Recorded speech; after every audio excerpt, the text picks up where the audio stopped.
Once Human is finally getting a brand new season, we'll go over all the new details with the new mode, as we finally do have some more context there. We have some new balance changes that completely changes a whole new subcategory. That includes multiple revamps and reworks. On top of all that, we'll look at the new mode and a developer update, as well as a whole bunch more. What's up, World Utopia here, back in with another video. Today we're checking out all things Once Human. So first off here, we'll check out the new season and the developer update there, where we actually finally did get the new mode Stellar Resonance in the Divisional Season 1 unveiled. Now I went over this in my last video, but we didn't really have a ton of information on it, or at least any visualization on how the mode actually did work. They actually do show that off here with some gameplay highlights and how that inversion is going to work in the next 3 days here, where they do even showcase bosses spawning in as you climb up, even some of the loot crate items that you can receive. They also do finally show off the device that's used in the beginning to start this event, where it does raise you up on this platform here and then eventually does that boss spawning mechanism and mechanic. Now some people have attributed this to kind of the purification that you used to do inside of your base, and while it is somewhat similar, this does play a lot more into the new Visional Wheel, or at least our current Starfall inversion. That also does apply to basically every scenario now. A lot of the new scenarios even have Starfall inversion enabled, so you should be able to do this one inside Endless Dream as well. So in the combination there with that and that harder scenario. Again, this does launch on August 28th, so a bit of an update preview there. Of course, on top of that though, we did get some additional developer updates there that provide some balance changes and what's kind of going on with this update. Now I have gone ahead and merged the CN, or the Chinese, and the English version for full clarity here, as some additional context applies to both and opposite of each other.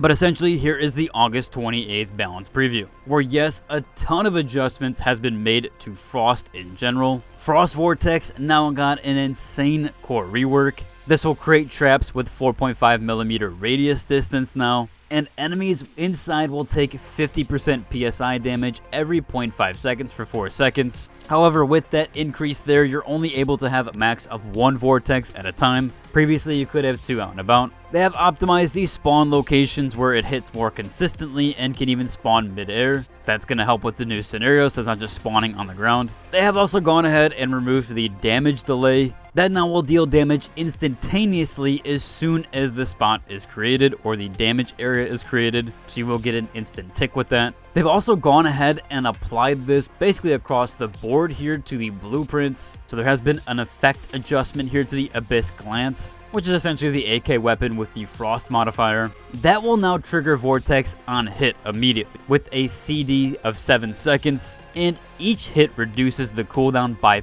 0.5 seconds, meaning you can kind of chunk these out pretty quickly, especially since you're basically removing the cooldown as soon as you're firing the weapon.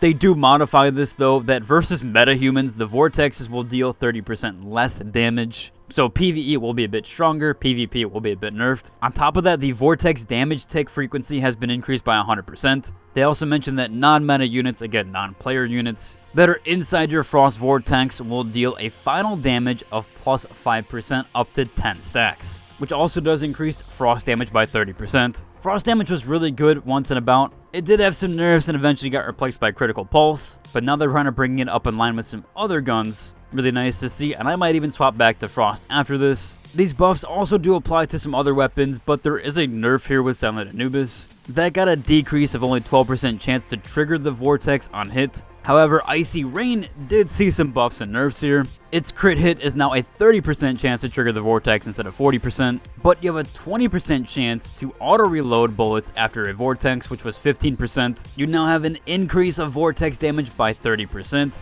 and that has gone ahead and removed the +1 to max Vortex. Again, as we saw earlier, it was 2, but now it is down to 1. The Tactical Vest also saw an increase up to 120% PSI damage, which was 100% previously. Cryoblast also saw a plus 4% increase, which stacks up to 5 now. That does replace the old Frostbit and Slow Vulnerable Rider. Vortex Multiplier on the Cryo Catalyst was increased to 10%. And now after triggering Frost Construct Spike Missile Crystal, Vortex damage has been increased to 5%. That's for 6 seconds. The Obliteration mod Frostweaver Wither will also increase the Frontal Vortex to 30%. However, then it will slowly decrease by 8% per second. That nerf for the Vortexes also did apply to the Claymore Mine Frost Trap. which on trigger was 2 vortexes, now it's only 1. So they are doing everything they can to kind of nerf that down from having multiple vortexes down to 1. There was some additional weapon adjustments here to raining cash, some slight buffs there overall, where Doombringer also got a 30% chance to trigger bullseye on hit. It's now also 80% if you're under 8 meters. And there's also a hit to non-metas with full bullet spread that increases your attack by 12%. We also saw some changes to the corrosion modifier. There's an 80% chance to trigger power surge on hit. That will no longer inflict status on non-metas. Surge can now crit though and has a 25% crit rate. And again, they did some buffs here. After triggering Surge versus non-meta, Surge crit damage is plus 40% for 8 seconds up to 5 stacks, with a plus 15% crit damage. They did also mention there are some deviation buffs. This one did apply to Polar Jelly, so also applying to the Frost buff there. That damage has now been increased to 800% PSI, it was 640%. Frost Vulnerability 39.2, which was 36. And you do get an extra ice spike at 250% PSI if there is a Frost Vortex nearby, which was previously 215%.